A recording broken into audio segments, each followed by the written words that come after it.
নমস্কার বন্ধুরা, মৌয়ের সাথে রান্না বান্নাতে সবাইকে স্বাগত। দুপুরবেলা ভাতের সঙ্গে ডাল ভাত খেতে অমৃত লাগে।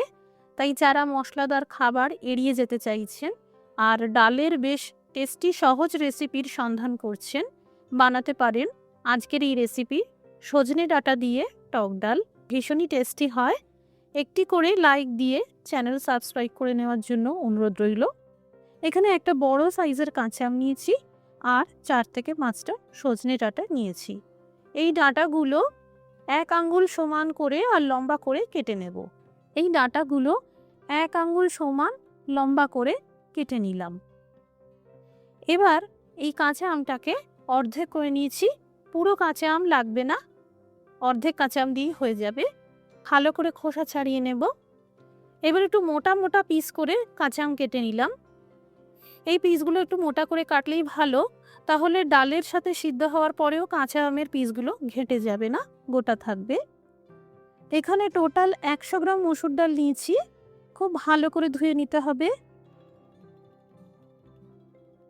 এই দেখুন, জল অনেকটাই স্বচ্ছ হয়ে গেছে, তবু আমি আরও কয়েকবার ডাল ধুয়ে নেব। এই ডাঁটা দিয়ে টক ডাল গরমের সিজনে খাওয়া স্বাস্থ্যের পক্ষেও খুবই উপকারী। প্রেসার কুকারে এই ধুয়ে নেওয়া মসুর ডাল দিয়ে দিলাম, সেই সাথে কেটে রাখা ডাঁটা দিয়ে দিলাম। যতটা ডাল ঠিক সমপরিমাণে 100 ml জল দিলে সবথেকে ভালো। অত্যধিক জল কুকারের বাইরে চলে আসতে পারে। সামান্য হলুদ আর 2টো কাঁচা লঙ্কা দিয়ে ডাল সিদ্ধ করে নেব।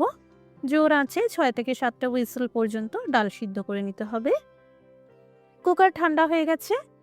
এই দেখুন, মসুর ডাল আর ডাঁটাগুলো একদম সিদ্ধ হয়ে গেছে।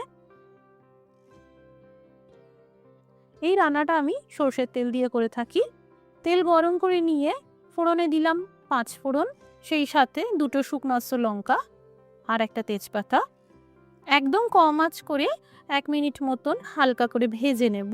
এবার কাঁচা আমের পিসগুলো দিয়ে আরও 2-3 মিনিট ভেজে নিতে হবে। যখন কাঁচা আমের পিসগুলো সামান্য নরম হতে শুরু করবে, তখন দিয়ে দিতে হবে এই সিদ্ধ ডাল। এই ধরনের ডাল পাতলা করে খেতে সবথেকে ভালো লাগে, তাই আমি 300 ml জল দিলাম। সুতরাং ডাল সিদ্ধ করা থেকে ডাল পাতলা করা পর্যন্ত টোটাল 400 ml জল দিয়েছি। ডাল ফুটতে শুরু করেছে।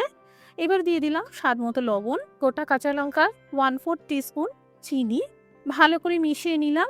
এবার আন্দাজ মতন 5 মিনিট ফুটিয়ে নেব। আর ডালের উপরে এই যে ফেনা ভাসছে, এগুলো তুলে ফেলে দিতে হবে। তৈরি হয়ে গেল সজনে ডাঁটা দিয়ে টক ডাল। একবার এইভাবে বানাতে পারেন। সাথে পাঁপড় ভাজা বা মনপসন্দ যে কোনো সবজি বা ভাজা দিয়ে খেতে ভালো লাগবে। আজকের এই রেসিপিটি ভালো লেগে থাকলে শেয়ার করে দেওয়ার জন্য অনুরোধ রইল। সবাই ভালো থাকুন, সুস্থ থাকুন। Thank you for watching.